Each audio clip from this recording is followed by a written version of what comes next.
हमारे फकीर थी, हमारे फकीर थी।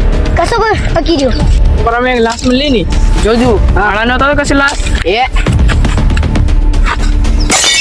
अशी लाश और कशी लाश और कैसे लास्ट अरे ओंदी तो क्या बके हुनी केड़ी है केसरपुरा तो पास में। पुलिस वालों को जाना था कैसे पर है, वो चले गए खेता खेड़ी और दो आदमी बापड़े भोए भरे वहाँ पर दाढ़ी दसीली कर रहे थे तो उनको पकड़ के लाए लाश के पास।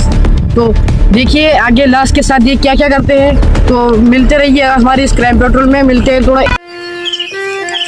अरे बाप रे बाप मैं तो ऊपर जो अरे जोजू गानी बोले थोड़ा ऊपर बोले हो अरे ऊपर बोलो बाप रे बाप सब काट दियो